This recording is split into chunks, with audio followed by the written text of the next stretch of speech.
Bueno, buenos días a todos. Gracias por atender a este curso, por estar aquí. Pues antes que nada, como ya me presentaron, yo me dedico a escribir y a hacer discursos y a hacer artículos. He trabajado con los presidentes del PAN más o menos de Manuel Espino a la fecha. He trabajado con los coordinadores de los diputados desde hace muchos, desde Luis Alberto Villarreal hasta la fecha. Y pues más o menos nos hemos dedicado también a promover la Fundación Carlos Castillo Peraza, que nos dedicamos a dar cursos. Aquí los amigos de Guanajuato, de Veracruz, de Chihuahua, pues ya nos hemos visto por allá en el Estado de México. Visitamos como 14 municipios, pero es enorme el Estado de México, es muy difícil de abarcar. Yo les voy a hablar un poco del lado positivo, del ser líder humanista. ¿Para qué se están alquilando? ¿Qué están buscando ser? Yo sé que la mayoría de ustedes, como bien dijo Gerardo, quien me antecedió, pues están buscando una posición en un comité directivo municipal o bien son capacitadores nacionales. Y creo que hay muchas cosas que analizar antes de buscar ser el líder, antes de buscar encarecer. Para empezar, pues tenemos que reconocer que el líder se hace, no nace. Y miren quién se los dice, ¿eh? No se nace siendo líder, no se hereda. No hay forma de acceder a eso si no lo buscas, si no lo trabajas, si no lo fomentas en tu ser. Luego, pues existen muchas formas de entender el liderazgo. Hace algunos años salió un libro de este señor Green que se llamaba Las 48 leyes del poder, que estaba repleto de consejos francamente negativos de cómo ser un líder, que decía cosas así como piensa lo que quieras pero actúa como los demás, que te decía cómo mantenerte en el poder visto desde un punto de vista muy, pues la verdad muy pernicioso. Hay muchas formas de ser líder. Puedes ser líder siguiendo a Maquiavelo, puedes ser líder siguiendo a este señor Green. También se puso muy de moda hace como 5 años esta serie que se llamaba House of Cards, que dices, híjole, eso no es política, eso es como la peor parte de la política. Y no dudo que existan líderes de ese tipo, no dudo que existan personas que puedan ser comparables con eso, pero eso no somos nosotros. Nosotros tenemos otra raíz, tenemos otra razón. Y hay cosas que unifican a los grandes líderes del PAN.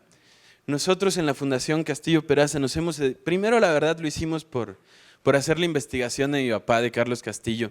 Digitalizamos todo su material, digitalizamos todas las intervenciones, todos los discursos, todos los textos. Por eso anunciaba aquí Héctor los diferentes libros que he publicado sobre eso. Pero después, pues ya que habíamos comprado todos los aparatos para digitalizar y eso, pues decidimos seguirnos, ¿no? Y seguir haciéndolo con otros líderes panistas. Y nos pusimos a estudiar qué hacía un líder del PAN. ¿Cuál era la diferencia entre un líder panista y un líder de otro partido o de otro tema, ¿no? Como puede haber empresariales, como puede haber en diferentes caminos. Para empezar, creo que tenemos que distinguir la diferencia entre tener autoridad y tener poder. Tener poder es relativamente simple. El poder lo dan los votos, el poder lo dan las balas, el poder lo da la fuerza, el poder lo da la capacidad de coaccionar a un grupo de personas. Pero la autoridad la tiene un buen líder que sabe sostenerse en el tiempo. Para que se entienda, mis jefes tienen poder sobre mí y me pueden pedir que haga o deje de hacer o escribir algo. Pero si a mí me llama un día Diego Fernández de Ceballos y me dice, oye Julio, leí tu columna y creo que es una basura y tienes que cambiar esto, lo cambio. Porque él tiene autoridad. Y esa autoridad la ejerció durante años y se la ganó durante años de trabajo constante. Por eso tiene autoridad. Busquen tener autoridad antes de tener poder. Antes de buscar tener poder, busquen tener esa autoridad que les hace ser una parte indispensable del partido en donde estén. Decía el presidente Felipe González, y saben, esto es anécdota, ¿por qué pongo el presidente de España? Porque una vez me tocó contratar a Aznar para que viniera aquí a dar unas pláticas y estaba hablando con su particular y le decía, sí, que nos manden al expresidente Aznar. Me han puesto una regañiza, resulta que se les llama presidentes, lo sean o no, solo en México se utiliza el término expresidente Fox o expresidente Calderón. Pero bueno, en su libro sobre liderazgo, dice el presidente Felipe González, que existen 4 tipos de líderes. Existen los líderes que tienen ideas pero no tienen principios. Esos líderes saben qué se debe hacer, saben cómo se debe hacer, pero no tienen límites éticos. Son capaces de hacer lo que sea y dar resultados. Son personas muy pragmáticas, Son personas útiles, la verdad, en muchos términos, pero tienes que saber hasta dónde crecer ese tipo de liderazgo. Si tú le dices a uno de estos liderazgos, oye, necesito ganar esta casilla, híjole, no le preguntes cómo, pero la va a ganar.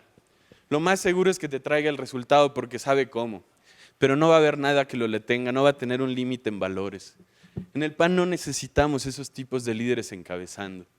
Puede que los necesitemos, pero no los necesitamos encabezando. No son nuestro ejemplo a seguir. Existen líderes que tienen principios, pero no tienen ideas. De esos estamos llenos en el PAN. Ese es un tipo de líder, más bien de carácter religioso, que sabe señalar, oye, esto y esto y esto está mal. Y cuando le dices, oye, compadre, ¿qué hacemos?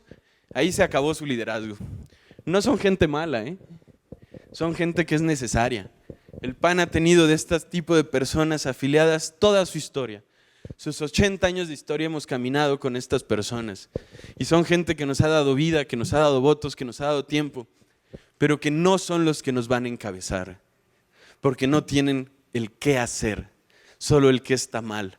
Saben perfectamente cuáles son sus principios y valores, pero no saben cómo cambiar la realidad. Existen líderes que no tienen ideas y no tienen principios. Esos son los peores de todos. También tenemos aquí adentro. Son esos que se suelen colgar medallas que no ganaron. Son esos que suelen decir, yo hice tal cosa, pero no hizo tal cosa. Son esos que dicen, yo escribí tal cosa, pero no escribió tal cosa. No necesitamos ese tipo de líderes encabezando tampoco. Nosotros necesitamos líderes que tengan ideas y que tengan principios, que sepan qué hacer y que tengan un límite en sus principios de cómo hacerlo. Que algo los detenga y sea su capacidad de analizar el bien y el mal, su capacidad de analizar éticamente la realidad. Siguiendo un poco, pues, liderazgo comprometido que promueve el PAN, liderazgo comprometido del que van a leer en sus manuales, pues tiene 3, 4 niveles, yo los resumo en 3. Un primer nivel, pues, es la capacidad de dar instrucciones, es la capacidad de bajar órdenes a un grupo de personas, una capacidad directiva, una capacidad gerencial. Es necesario este tipo de personas, desde luego. Es un tipo que yo identifico más con recursos humanos, con gerencial, con capacidades gerenciales. Y son los que pueden dirigir a un grupo de personas a algo. Por ejemplo, un líder de brigada, por ejemplo, un líder vecinal. Son líderes que se quedan en ese nivel, con la capacidad de influenciar medianamente. Luego está un nivel intermedio, que ahí ya pues habla un poco más de efectividad del grupo, que sabe oírlos, que sabe tomarlos en cuenta, que tiene esta capacidad que es básica para cualquier líder, que es la empatía, que puedes oír y sumar a las personas, atender sus necesidades y hacer que tu grupo sea más efectivo al final del día. Este líder intermedio es súper necesario, porque son las personas que pueden hacer que las campañas crezcan. Son las personas que pueden hacer florecer más un grupo de personas y utilizar las capacidades de todos y sumarlas. Ese es un buen tipo de líder. No es un tipo que normalmente aspire al poder, porque no lo va a conseguir, pero son gente necesarias. Y bueno, pues tenemos el nivel avanzado, que es una persona que ya tiene la sensibilidad de la realidad, que puede ver lo que está pasando y lo puede explicar, que puede decir qué hacer, que puede decir hacia dónde ir, que tiene un gran compromiso con su gente y con su realidad, con su país, con su partido. Es un tipo de liderazgo que sabe comunicar lo que piensa, y eso es saber hablar a todos los niveles. Por ejemplo, mi papá, que fue presidente del PAN, que llevó muchísimas personas a campaña en el 94, en el 97, él, por ejemplo, estaba muy elevado. A él le costaba mucho trabajo hablar con la gente de abajo. Era un tipo de líder intelectual que no toleraba a las personas que no eran lo suficientemente cultos. Pues eso es una mala cualidad dentro de un liderazgo. Eso es una mala cualidad porque no sabe llegar al de hasta abajo. Y saben, los votos normalmente están abajo. Y saben, la gente normalmente no necesita un discurso tan elevado para entender.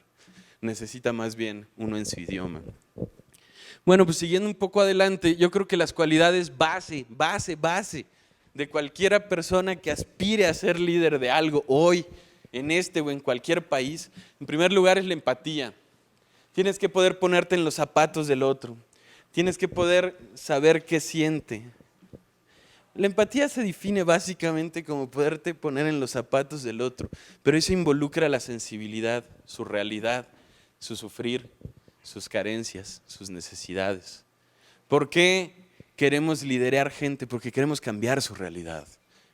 Entonces, si no puedes tener la empatía para saber qué están pasando, si no tienes la empatía para saber qué está viviendo la gente, pues no te apuntes, no es necesario. Luego, pues creo que otra cualidad básica para cualquier líder pues es la adaptabilidad al cambio, tener apertura. Las cosas van cambiando, la vida política cambia rapidísimo. Por ejemplo, este curso lo dábamos hace año y medio en Guanajuato. Hoy lo tenemos que evolucionar porque hoy tenemos un país totalmente distinto. Hoy que pues, tenemos un gobierno federal más bien de un corte populista, más bien nocivo para México en muchos aspectos, pues ya no es lo mismo y tenemos que adaptarnos a esta nueva realidad. Por ejemplo, pues hace ratito decía Gerardo que tenemos el 8% de intención de voto. ¿Saben? Eso era cierto cuando llegamos aquí al CEN con Marco en noviembre. Ahorita ya estamos por el 19%. Hemos logrado cambiar esa realidad en estos meses y pues lo pueden ver en los resultados del domingo pasado. O sea que más o menos fue una elección pareja, el PAN fue el partido como marca que más votos tuvo. O sea, incluso Puebla lo ganamos en votación frente a Morena. Ya que sumas a los coaligados, a las alianzas, pues sí la perdimos, ¿no? Pero fue una buena elección, fue una buena campaña. Baja California perdimos, pero no perdimos con 9 puntos, perdimos con 21, 22, una cosa así.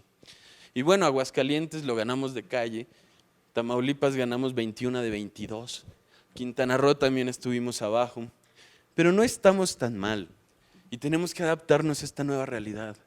¿Cuál es la nueva realidad? El PAN es la oposición de México. Hoy en día ya no queda duda, el PRI está desdibujado, los demás partidos pues funcionan en alianzas con los principales y hoy en día somos la única opción de México. Y esa es nuestra adaptación a esta nueva realidad. Es un líder actual, es necesario que tenga compromiso, que sepa comprometerse con sus causas, que sepa comprometerse con su país, que sepa comprometerse con sus objetivos y que sepa comprometerse con su equipo. Es importante poder generar equipos grandes para trabajar en esto. Un nuevo líder, pues ya no se admiten los liderazgos como eran antes, que eran más radicales, que eran más de ideas cerradas. Saben, Chesterton dice que existen 2 épocas en la humanidad, básicamente. Las épocas de prejuicios y las épocas dogmáticas. Las épocas dogmáticas son aquellas en donde hay verdades, verdades absolutas. Esto es bueno, esto es malo. Por ejemplo, la Edad Media fue una época dogmática, que dentro de todas sus ventajas y desventajas, pues tenían verdades y decían esto es lo cierto y esto es lo falso. Nosotros hoy vivimos en una época sumamente romántica. Vivimos en una época de prejuicios, en donde la verdad está discutible todo el tiempo. Se habla de la contingencia de la verdad, se habla de la parresía, de la metaverdad, de cómo todo aquello que creímos cierto alguna vez, como cuando éramos estudiantes, hoy en día se pone en duda los valores familiares, la visión de sociedad. Hoy en día vivimos en una época donde la tolerancia es más importante que la verdad. Poder tolerar a todos los diferentes, poder asumirte como uno más y a todos darle voz e importancia, es importante ahorita para ser líder. No puedes ser el líder que discrimine, no puedes ser el líder que excluya, no puedes ser el líder que se cierre a los que piensan distinto. Hoy en día tienes que saber sumar.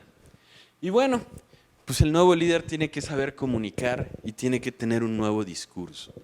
¿A qué me refiero con esto de nuevo discurso? Si ustedes ven el debate del 94, el debate donde Diego Fernández de Ceballos le gana pues tanto a Cuauhtémoc como a Zedillo, cuando le dice disculpe, doctor Zedillo, es un debate de personas radicales. Le dice esto está mal por ABCD. Hoy en día no es el tipo de discurso que se busca en un líder. No es el discurso confrontativo, es el discurso irónico. Buscas cuando preparas a un debate a alguien, más que enfrente con datos al otro que lo haga quedar en ridículo, que ironice su posición, que se ría de él y con él, más que verse como el sabiondo, porque también nos resta puntos cuando nos vemos muy soberbios intelectualmente hablando. Ahí está el ejemplo de los debates del año pasado. Vean qué pasó, cómo un chisparazo cambió una serie de realidades. Ricardo tenía en las cuerdas al peje, lo tenía realmente en las cuerdas, verdad tras verdad. Y el otro le dijo Ricky, Riquín, Canallín. Y se llevó el debate con un chispazo de originalidad.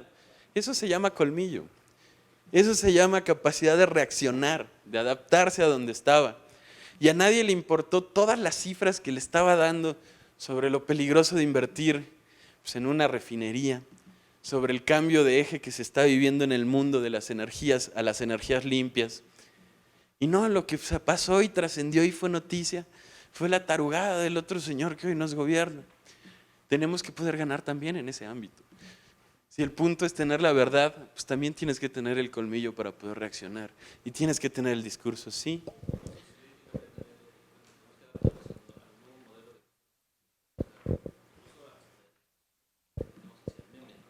Ah, claro, eso es adaptarse en el tema comunicativo, es a usar las nuevas plataformas y las nuevas herramientas.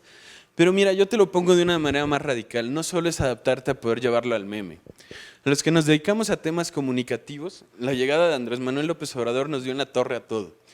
Nosotros leíamos la síntesis en la mañana. ¿Qué es la síntesis? Pues todos los periódicos, todas las noticias. Y de ahí definíamos qué se iba a decir. Hoy en día todas las mañanas tenemos que cambiar el discurso porque Andrés Manuel sale a las 7 de la mañana a hablar. Entonces tenemos que estar todos levantados a esa hora viendo qué va a decir porque la línea va a cambiar. O sea, tú leíste el periódico a las 6 y a las 7:30 ya te cambiaron el juego y tienes que poder reaccionar y tienes que poder responder y tienes que poder hacer algo con lo que está pasando porque ya el periódico de ayer es muy pasado cuando todos los días te están poniendo una agenda nueva. Esa es la adaptabilidad, no solo poder hacer un meme, sino reaccionar ante el cambio de realidad. Cambió la realidad. Internet no es algo nuevo. El otro día estaba digitalizando una plática que dio aquí Eduardo Ruiz Gili en el 2007 y decía, ya somos 18 millones de usuarios de Internet y es importante que el PAN se adapte para comunicar por ahí. Y dices, bueno, está bien, pero eso pasó hace 12 años. Ya comunicamos por Internet. La campaña, espérame un segundo, Iván. La campaña de Germán Martínez, cuando fue presidente del PAN, se sustentó en Internet.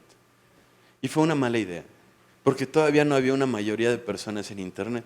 Hoy en día es algo necesario. Es uno del foro más como la televisión o el radio o los periódicos. Sí. Mira, las noticias tienes razón.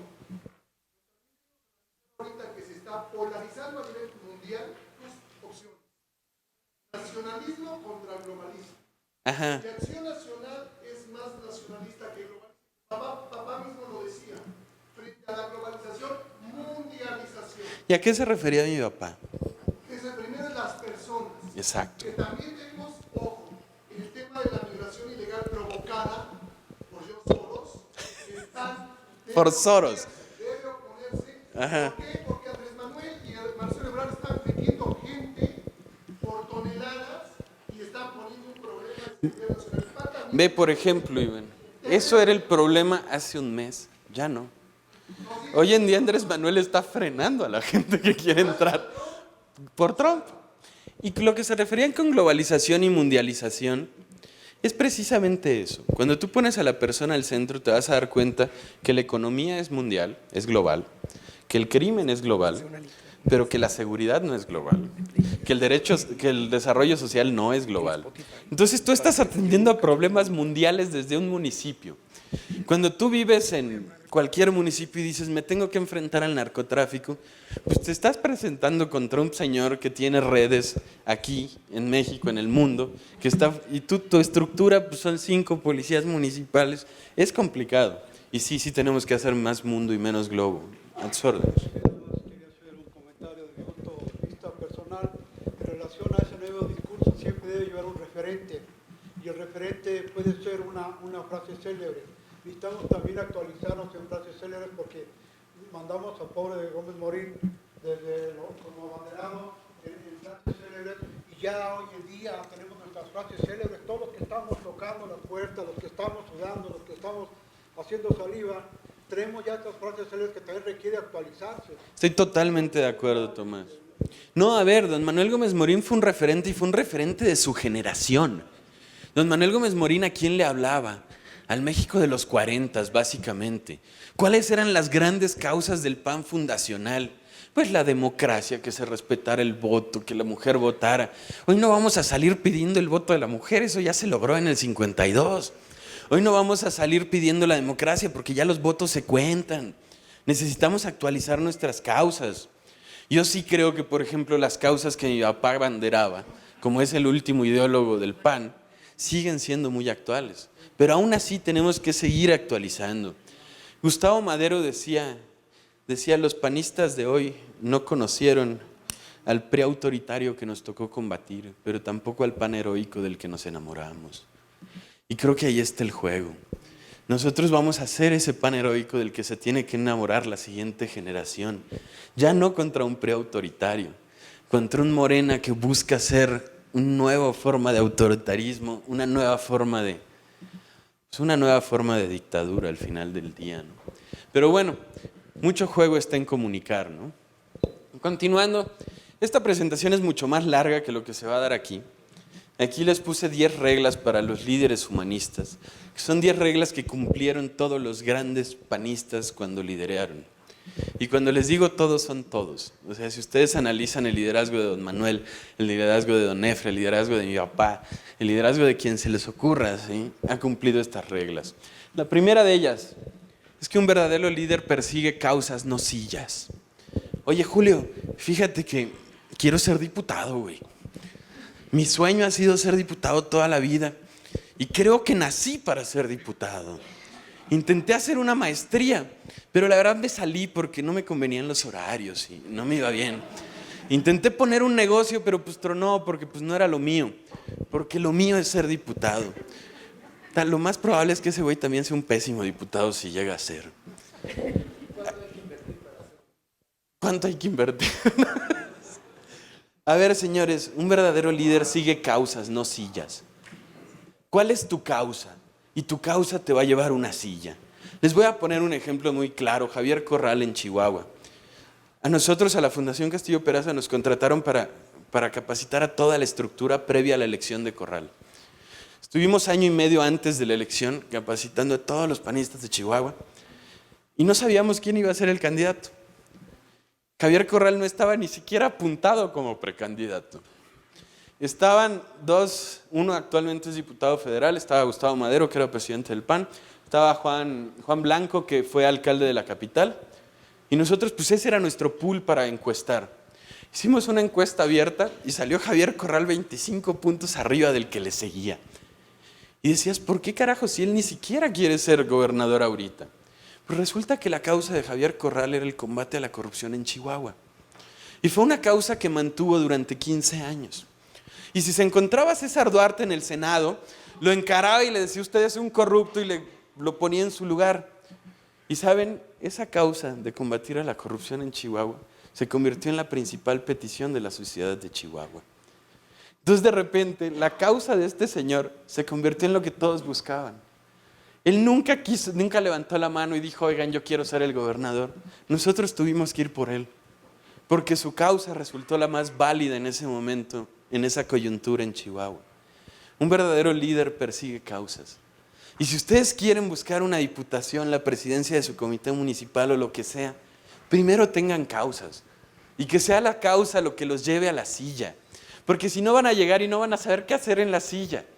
Si ustedes ya tienen un programa, ya tienen algo que estén buscando, como lo que decía Gerardo ahorita, él tiene una asociación en contra del secuestro, me queda claro que esa es la causa de Gerardo, combatir el secuestro, y que es una causa súper válida. Hay personas que tienen causas ambientales, hay personas que tienen causas sociales, hay personas que tienen causas políticas. Tengan una causa, y si no, no busquen tener silla. La silla les va a estorbar.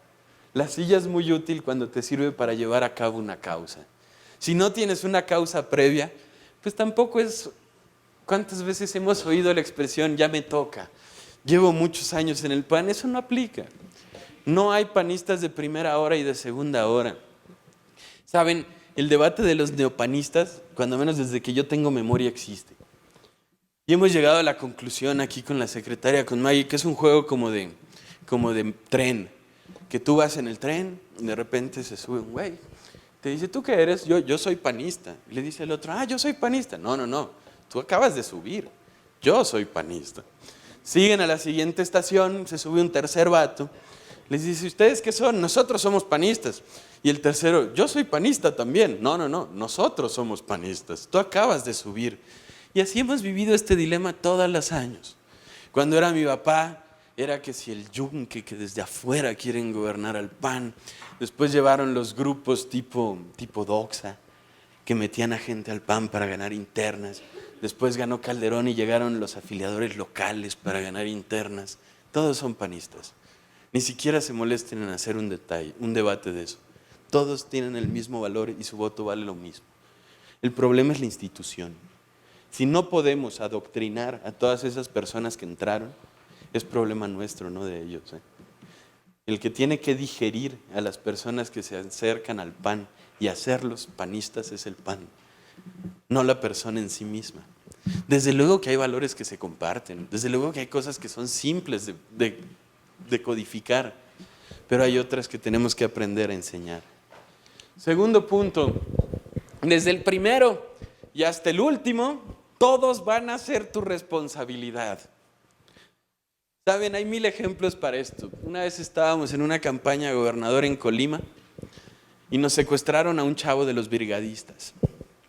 Yo no sabía qué hacer, fui con el candidato a gobernador y él se encargó de que nos lo regresaran, porque él sabía que desde el primero y hasta el último de los que estaban en su campaña eran su responsabilidad. Si no quieres ser responsable por todos, pues no busques encabezar, compadre. Así de fácil. Todos van a ser tu responsabilidad. Todos. No se vale hacerse güey, no se vale dar la vuelta, no se vale decir él se metió en esto. Cuando quieres ser el líder, cuando quieres ser el que encabeza, te toca ser responsable por todos. Y saben, cuando estábamos en el juvenil, una vez se nos ahogó uno en Veracruz. O sea, hay 1000 historias de ese tipo. Y nos tuvimos que hacer responsables, porque queríamos encabezar y ahí estábamos. Entonces, si no quieres hacerte cargo de todos, pues no busques dirigir y ya. Hay muchas cosas que hacer en este partido para los que no lo dirigimos, como yo. Pero si quieres asumir la responsabilidad de todos y responder por todos, busca la dirigencia. Es ahí tu lugar natural y eso te llevará a otros lugares. En tercer punto, pues compañeros, solo el ejemplo transforma la sociedad. Podemos dar 1000 discursos, podemos decir 1000 cosas, pero lo único que lo va a cambiar es el ejemplo. Cuando mi viejo llegó a presidir este partido, no era todavía en esta gran casa, era aquí en Ángel Urraza. Empezó a llegar todo, a mí me iba a dejar todas las mañanas a la escuela, a mí y a mis hermanos, entrábamos eso de las 7, de ahí se venía para acá. Entonces la primera semana que vino, incluso tuvo que hacer que le abrieran su oficina porque estaban cerradas. La segunda, ya estaba la gente empezando a venir esa hora. Y después ya todo el CEN trabajaba desde las 7:30 de la mañana. El ejemplo transforma. Guanajuato es el mejor ejemplo de eso. Cuando llegó Carlos Medina Plasencia a ser alcalde de la ciudad de León, se topó con que era la ciudad más sucia del país y que no tenían presupuesto para limpiarla. Entonces el alcalde, con todo lo que es Don Carlos, se salía todas las tardes a recoger basura al parque de enfrente. Ustedes saben que cuando acabó su trienio, Guanajuato era la ciudad más limpia del país y que no invirtieron un peso en cambiarlo. También está el ejemplo opuesto. Hace 3 años el Bronco se le ocurrió dar una rueda de prensa diciendo que por favor todos compraran un costal de cemento y taparan un bache cerca de su casa, porque había muchos baches. Evidentemente él no lo hizo, él dio una rueda de prensa pidiendo que lo hicieran. Se imaginarán que nadie salió a hacerlo, ¿verdad? Lo único que realmente transforma es el ejemplo. Si quieren que las cosas cambien, empiecen siendo ejemplo de ese cambio, o no van a cambiar. Amigos, hoy en día, pues a ver si no me apedrean, porque esto es un tema muy complicado.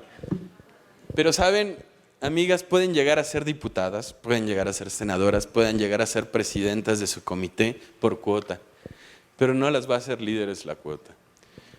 Si no trabajan su liderazgo, si no trabajan en prepararse, en ser el mejor sin importar de qué género sean, El liderazgo no se va a dar por cuota. Y saben, no es solamente en el tema de mujeres donde existe este problema, lo vivimos con el tema de indígenas. Cuando tuvimos que meter indígenas porque a fuerzas había cuotas indígenas y el PAN hizo diputadas a X cantidad de personas indígenas, pues ninguno sigue en el PAN, porque evidentemente la cuota no hace el líder. El líder se hace solo y se hace creciendo, se hace preparándose, se hace teniendo experiencia. No esperen que la cuota cambie su realidad. Ahora, es una gran oportunidad las cuotas, ¿eh? Es una gran oportunidad para llegar. Pero si no están listas, así de rápido como llegaron se van a ir. Porque no van a cambiar su entorno. Porque no van a generar su liderazgo a partir del puesto. La autoridad es antes del poder, como les dije en la primera diapositiva. Continuando un poco, el verdadero líder entiende la realidad y la sabe transmitir. Y además tiene un superpoder, que es cambiar las emociones. Como les dijo aquí mi presentador, yo estudié música primero. Soy compositor y arreglista. Y cuando llegué a la primera clase, nos dieron una plática de inducción. Y decían, compañeros, el músico es un ser que está entre Dios y los hombres. Y tú, híjole, este vato sí que es mamila. Se ha de sentir súper superior para ponerse entre Dios y los hombres. Y después seguían diciéndote, porque tiene la capacidad de cambiar las emociones. Entonces, si tú de repente ves una persona triste, la puedes poner a bailar. Pero también puedes hacer que se ponga triste alguien que está bailando. Y eso es un poder. Y se tiene que usar así. De la misma manera funcionan los verdaderos líderes. Te puede ir muy mal en un día de campaña. Puedes salir y que te saquen a tiros de una unidad habitacional o que no te dejen entrar a un municipio. Y si tú llegas al comité de campaña y el candidato es un verdadero líder, sabe hablar con su equipo y que digas al día siguiente vuelvo y no me sacan, cabrón, porque te cambia las emociones. Un verdadero líder puede cambiar el sentir de un grupo de personas solo con la palabra. Esa es una cualidad del líder, puede transmitir ese cambio y que en realidad te cambie la visión. Y hay días malos y hay días pésimos, pero si tienes un buen líder enfrente, va a poder hacer que eso sea para bien, que hasta el día malo tenga una utilidad. Además, el líder tiene que entender la realidad. Si están hablando de temas macroeconómicos, si están hablando de temas así medio complejos, técnicos, tiene que poder entenderlos y explicárselos a las personas en su idioma. Esa es una cualidad necesaria de cualquier líder. La capacidad de llevar a piso lo que se ve etéreo. Ahora que estamos hablando muchos de cifras de seguridad, que si han crecido los asesinatos, que si las cifras están peores que hace un año, que si son las peores desde el 97 que se lleva a medida, ¿por qué no lo llevan a la realidad? A la realidad de sus vecinos, a la realidad de su partido, dentro del comité municipal. ¿Por qué no llevan todo ese gran discurso que diseñamos a nivel macro, a nivel micro? Y entendemos cuál es la verdadera virtud del líder al poder llevar esa gran realidad a esa pequeña realidad que es mucho más cercana y ahora sí que verdadera que la gran realidad, que es lo cotidiano, que es el día a día, que es en qué te afecta a ti, compadre. Es como cuando Fox nos hablaba de que las cifras macroeconómicas estaban bien. Y nosotros, híjole, ¿y cómo vendemos eso, compadre? O sea, entiendo que no hay crisis, entiendo que no nos va peor, pero tampoco tiene más dinero la gente en la bolsa. ¿Cómo vendemos eso? ¿Cómo hablamos de que la economía va bien si no podemos decirle a la gente que va bien? Porque no va mejor. Porque simplemente no es cierto. Y es ahí donde usábamos los mnemotécnicos, ¿se acuerdan de la crisis del 94? Todas estas series de situaciones que un mal gobierno generó. Tenemos que poder entender la realidad y llevarla a nuestra gente.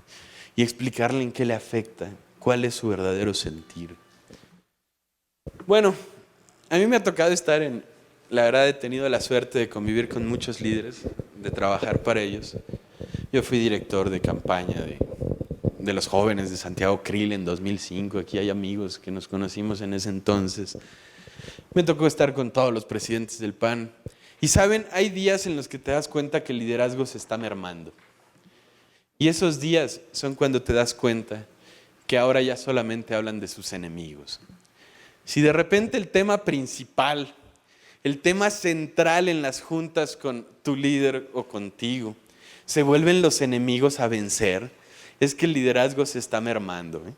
Es que ya está valiendo.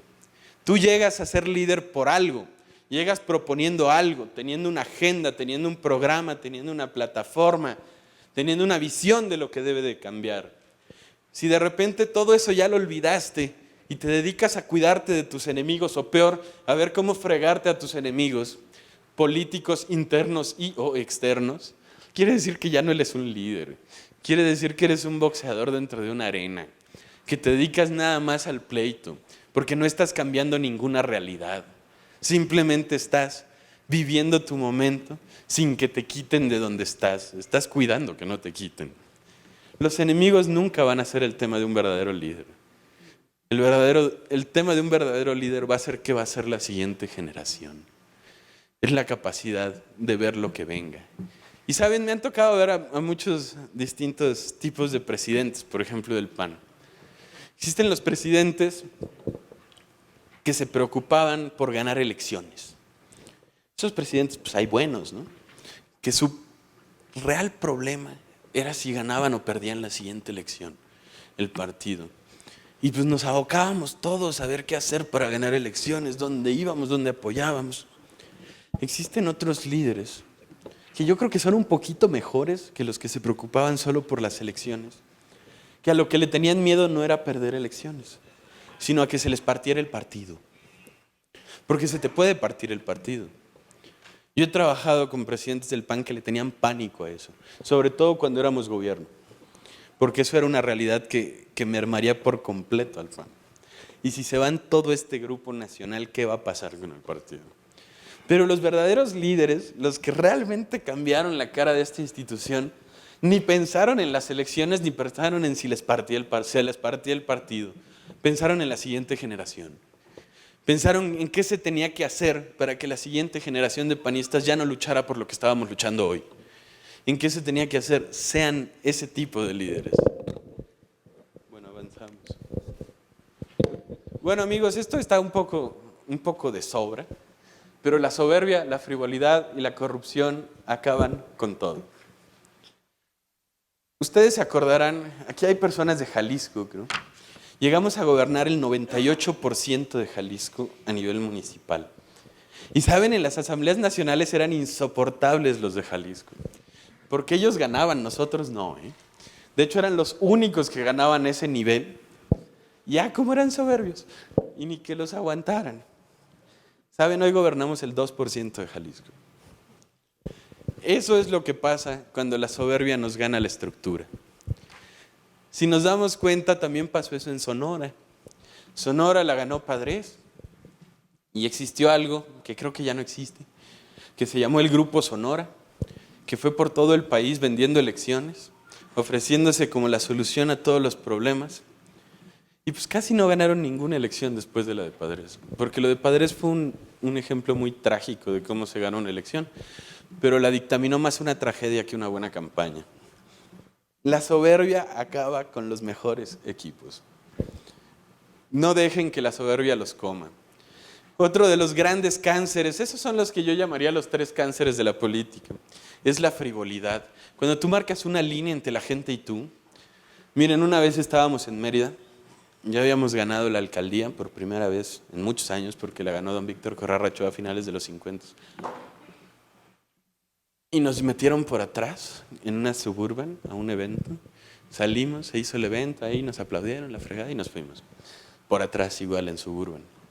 Y llegó un primo mío, me dice, oye Julio, ¿qué no habíamos luchado todos estos años para que nadie entrara por atrás en suburban?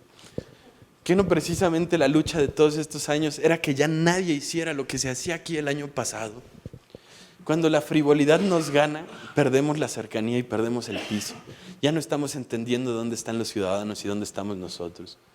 ¿Y quién es el servidor de quién? ¿Quién es el que manda a quién? Y bueno, pues por último, en esta pues la corrupción no hace falta decir que acabó con todo, ¿no? Los ejemplos sobran. La plática anterior parece que fue de eso. Les explicaron cómo los diferentes ejemplos de corrupción dentro del PAN nos hacen daño. Y además nos hacen más daño que a todos, ¿eh? Porque si sale un priista corrupto es puta madre, no te imaginabas, güey. Es obvio que es corrupto. Pero si sale un panista, nosotros somos los que hablamos de valores, nosotros somos los que hablamos de ética, nosotros somos de los que hablamos de los 4 pilares del humanismo. A nosotros nos cobran muy cara la corrupción, muy, muy cara. Y no la tenemos que permitir ni en nosotros ni en nuestros entornos. Amigos, contrario a lo que les dijeron en la plática anterior, yo creo que el PAN tiene instancias internas y caminos para resolver nuestras controversias. Y dicho en palabras de mi papá, los panistas no somos perros, no nos arreglamos a periodicazos. Si tú te mueres de ganas de criticar a tu gobernador, a tu alcalde, a tu presidente estatal, a tu presidente municipal de la estructura, ve y díselo. Porque hay caminos para llegar a esas personas. Hay caminos para saber cómo llevar nuestra queja. No vayas a pagar una inserción en periódico. No vayas a intentar resolverlo a tuitazos. Y mucho menos vengas a decir es mi deber moral denunciar esto que está pasando, porque si no, no va a cambiar. Si quieres que cambie, cámbialo de adentro. No lo intentes cambiar de afuera. Porque ¿saben algo? Son muy optimistas los que creen que la sociedad nos ve en bandos internos. No, pues es que tienen que entender que no es lo mismo ir con Madero que ir con Cordero, güey. Entonces la sociedad va a entender por qué me estoy quejando del otro. Y dices, compadre, la sociedad no entiende eso. Y es más, ni siquiera entiende que eres panista. Lo único que van a decir es, ahí están los panistas dándose en la madre otra vez. Y eso si te va bien. Porque si te va mal, ahí están los políticos dándose en la madre otra vez. Ni siquiera te sacan de la bolsa del PRI, del PRD, de Morena. Eres uno con todos. Amigos, no resuelvan los problemas ni en redes sociales, ni en medios de comunicación. Eso nos ha dado más en la torre que los corruptos, ¿eh? Porque nos hace sentir superiores. Y no existe nadie superiormente que tenga superioridad moral. Existen personas honestas, existen personas que han hecho bien las cosas, pero superioridad moral nadie vivo la tiene, ¿eh? Nadie. Siguiendo, un verdadero líder sabe elegir sus batallas. Amigos, los problemas que vamos a enfrentar y que enfrentamos son muchos. Y son muchos. No es que todo está mal, pero casi todo está mal. Y tenemos que elegir por dónde empezar. Y tenemos que elegir qué sí vamos a hacer y qué no. Y saben, se los puedo poner en ejemplos internos y externos. Cuando fue la interna de Santiago Krill con Calderón, a mí me tocó estar en Yucatán el día de la elección. Y la verdad hubo cosas de las que no se debe de sentir orgulloso ningún panista. Entonces yo volé aquí a México. Le dije a Santiago, tenemos que impugnar la elección. Y me dijo, ¿cómo para qué? Y yo, para que se note lo que está pasando. Se robaron la elección en Yucatán, A, B, C, yo traía las pruebas. Me dijo, no lo vamos a hacer. Y yo, ¿por qué? Obviamente yo tenía 24 años. Evidentemente estaba súper clavado con el tema y súper molesto. Y me dijo, porque Julio es bien simple. Si le impugnamos y ganamos, lo único que va a pasar es que va a cambiar el resultado de Yucatán. Y vamos a seguir derrotados, porque no perdimos solo en Yucatán, perdimos la elección en todo el país. Y lo que sí vamos a hacer es enlodar al PAN y poner en cuestión la campaña de Felipe, que además ahorita no estamos como para bollos, porque afuera la podemos perder.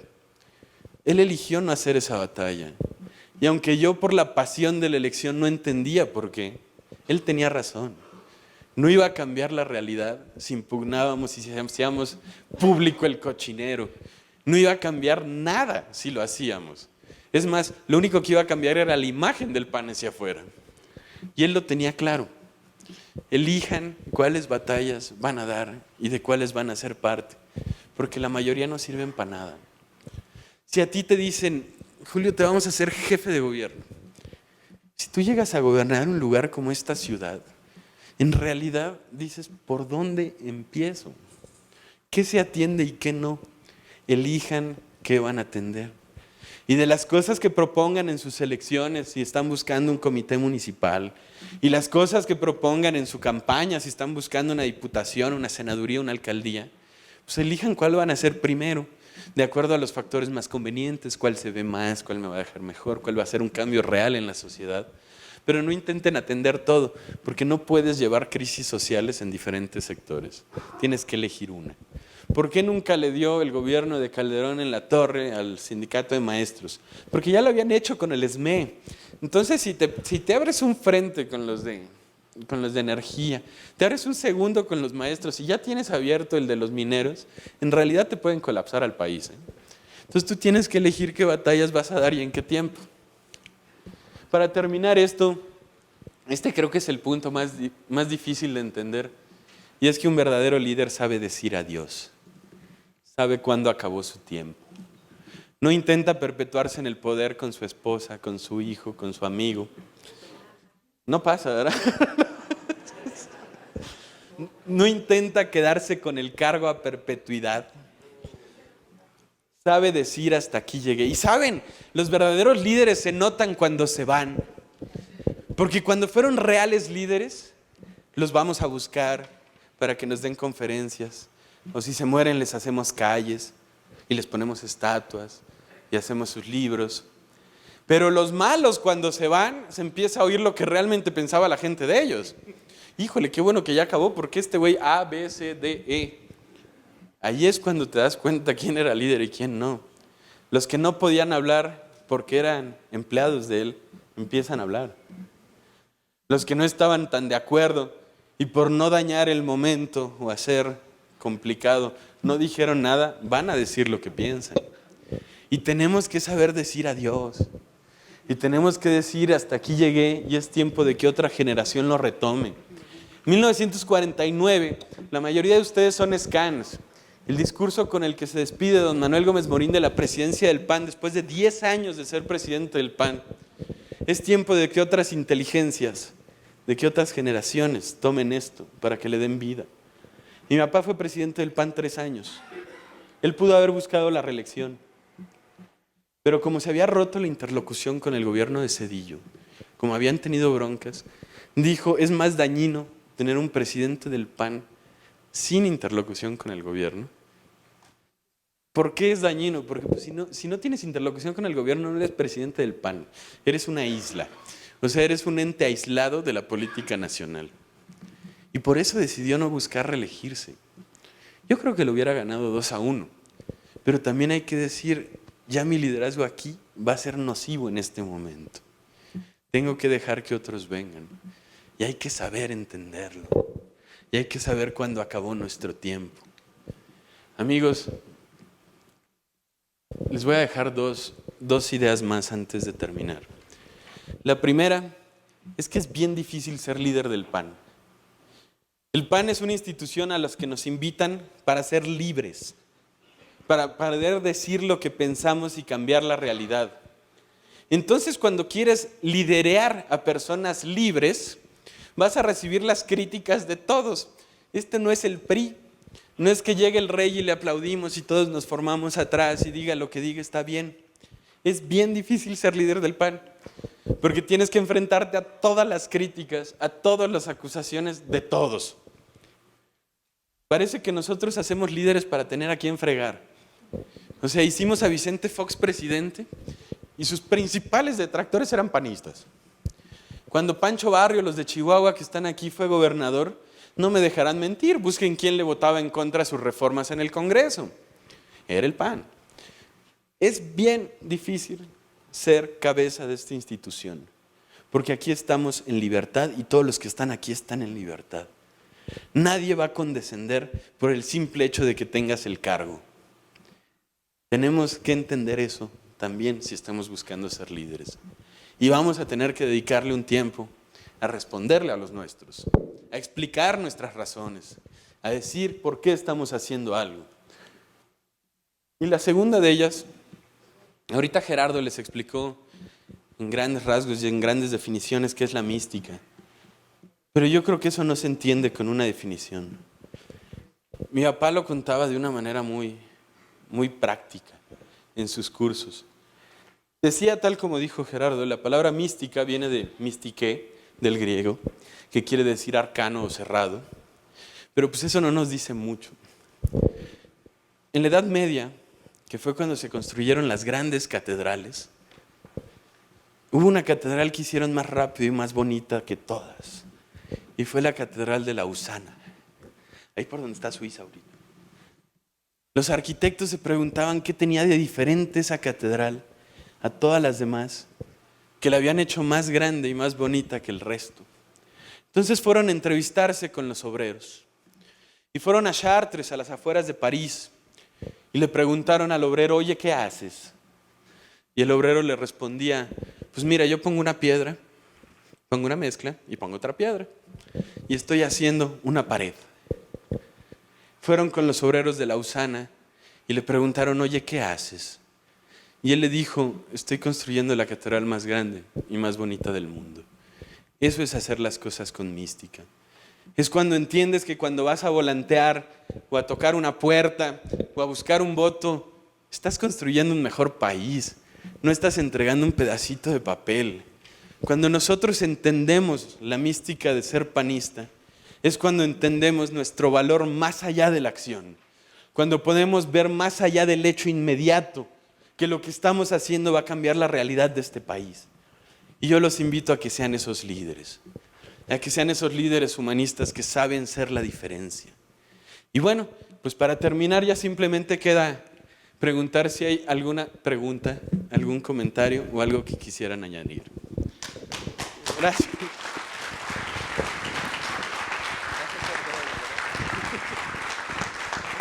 Lo que estás diciendo es un vicio de todos los estados. E irónicamente tú vienes de Guanajuato, compadre. ¿Cuántos años tiene tu gobernador? 38 es de mi edad, desde el 81. Tienen tal vez el estado, si no el segundo, con el gobernador más joven panista.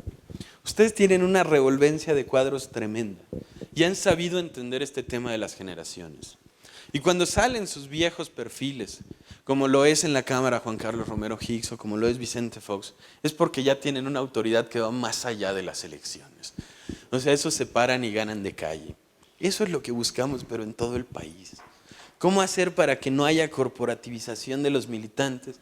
Pues compadres, enseñándoles qué es el PAN. Si tú entiendes qué es el PAN, entiendes que no hay cabida para eso y que tú no eres un voto, eres una persona. Y tienes esa libertad y tienes esa capacidad de pensar y de ser distinto. Ahora, si están por gusto con un grupo, también hay que entenderlo. Y son geopolíticas, son formas en las que se organizan. Y tampoco son tan malos. Tampoco está mal que haya grupos. Y tampoco está mal que haya gente que afilie al PAN y que hagamos estructuras grandes. Porque así como hay gente que nos dedicamos a pensar y a filosofar y a escribir, tiene que haber gente que vaya a buscar los votos y tiene que haber gente que sepa responder ante una controversia y tiene que haber abogados. Más bien tenemos que aprender a sumar a todos. Y si me dijeras qué consejo me das para que eso no pase, es aprende a sumarlos, porque todas las personas tienen un valor. Y si dejamos de juzgarnos como él es de él es de él, y empezamos a decir ella es Elena, él es Tomás, y empezamos a ver que tiene su propio valor, lo vas a ayudar también. A ti y a él. Por favor, Iván. Mira, yo creo que el partido debe regresar a esa mística del 88 que era heroica, más que a la parte pragmática. Y debemos reencontrarnos en lo local con nuestros aliados naturales. Provida, Unión Nacional de Padres de Familia, Coparmex, grupos vecinales, grupos de sociedad civil, grupos contra la trata, para poder hacer un tejido social. Si nosotros traemos grupos raros, de izquierda, grupos corporativos priistas, esto vale gorro, y nos volvemos o un PAN de izquierda como en el DF, o un PAN priista como en el Estado de México, y hay muchos municipios, como Nesa con Pepe Estrada y su revistita, que nada más van por su economía. Gracias, Ben.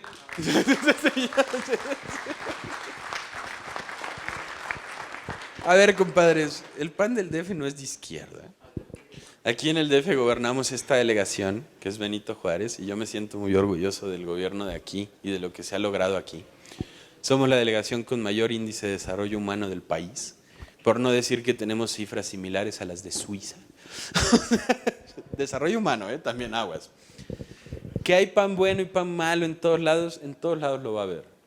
Y no solamente tenemos organizaciones afines en las que mencionaste.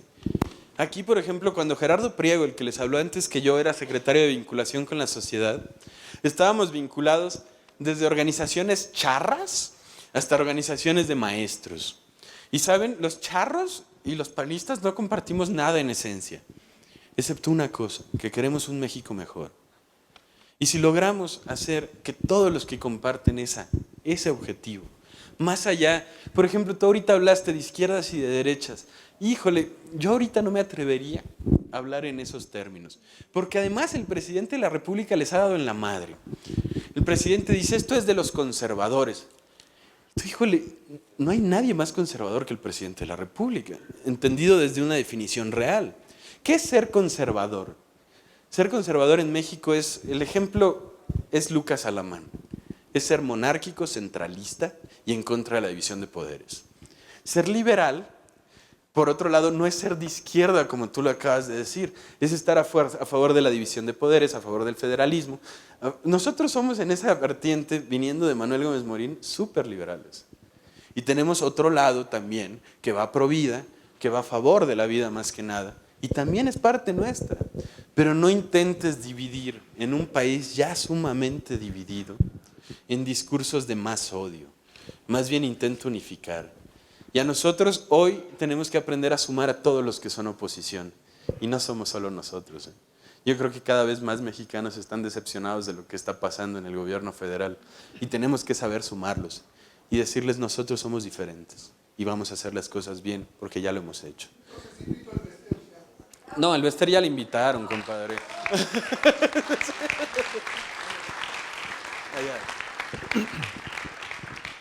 Considero, yo estaba escuchando atentamente la parte de decir adiós, saber cuándo decir adiós. Yo considero que esa parte más bien es de decirle adiós al protagonismo, a esa necesidad de algunos compañeros que dicen, bueno, sin mí nada va a funcionar, porque siempre he estado yo aquí y todo ha funcionado así, ¿no? Es una gran acotación. Entonces yo creo que sí habría que matizarlo ahí en esa parte, porque además de todo, una de las cuestiones fundamentales para la mística es entender que esto no es lucha de un día, sino que es brega de eternidad.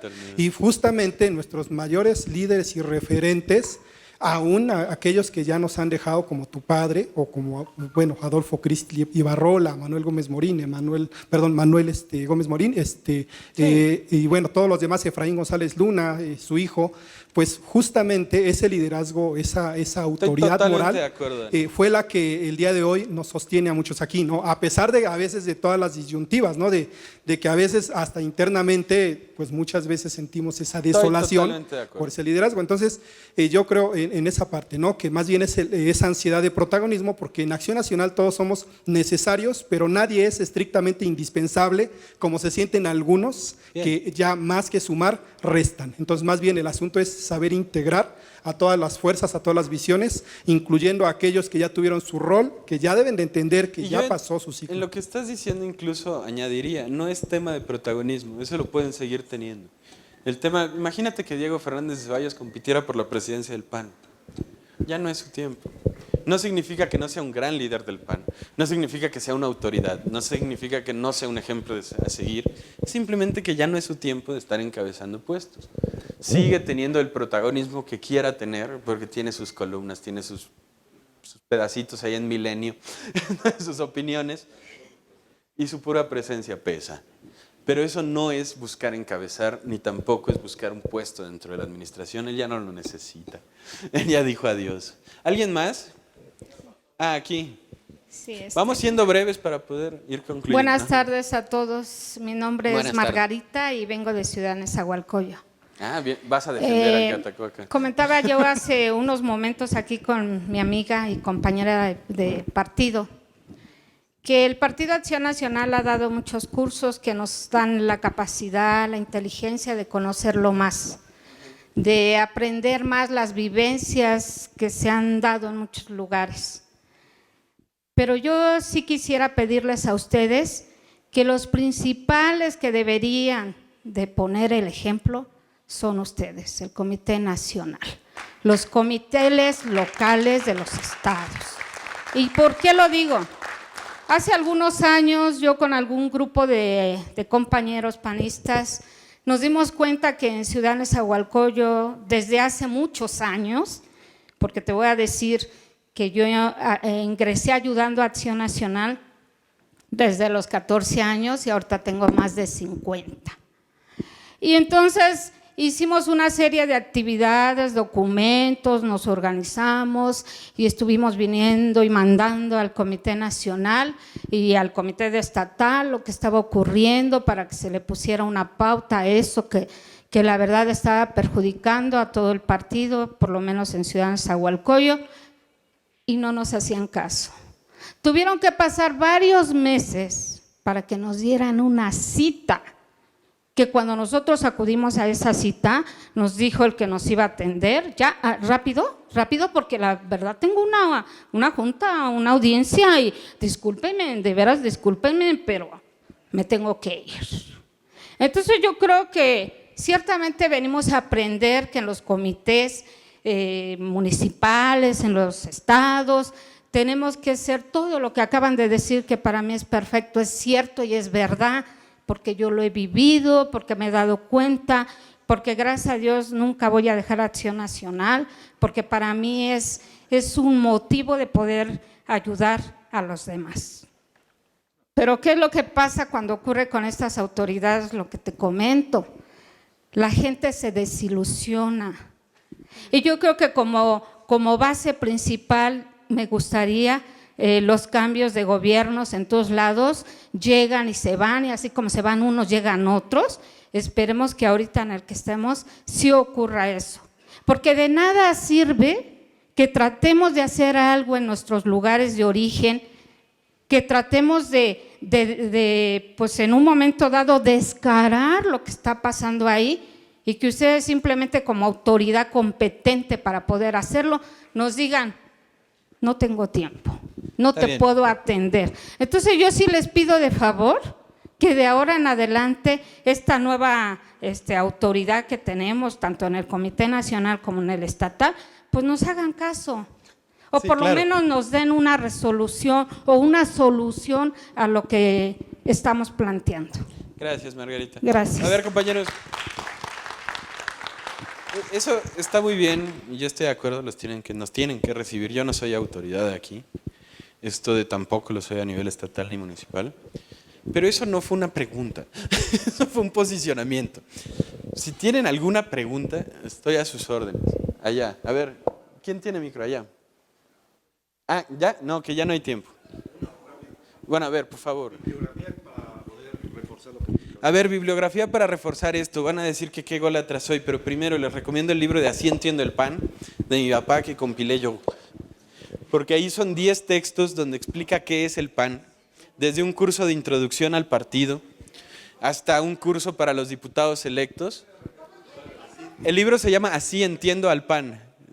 Se puede bajar, si no escríbanme, ahí están mis correos y todo. Y se los mando en PDF. Luego les recomiendo mucho un libro de un señor que se llama Michel Ignatieff en francés o Michael Ignatieff en inglés, que se llama Fuego y cenizas, éxito y fracaso en la política. Ese señor era director de la Kennedy en Harvard y lo buscaron para que fuera candidato a la presidencia en Canadá. Fuego y cenizas, éxito y fracaso en la política, de Michel Ignatieff o Michael Ignatieff. Y pues es como perdió la elección presidencial. Y es la historia de un teórico, de una persona que se dedicaba a estudiar la política, cuando entra a la política real, a buscar votos. Es buenísimo porque dice, yo no respetaba a los diputados hasta que conocí qué hacían, lo difícil que era hablar con la gente y sacar los votos, porque este señor era el director de Harvard, de la Kennedy. Michel Ignatieff.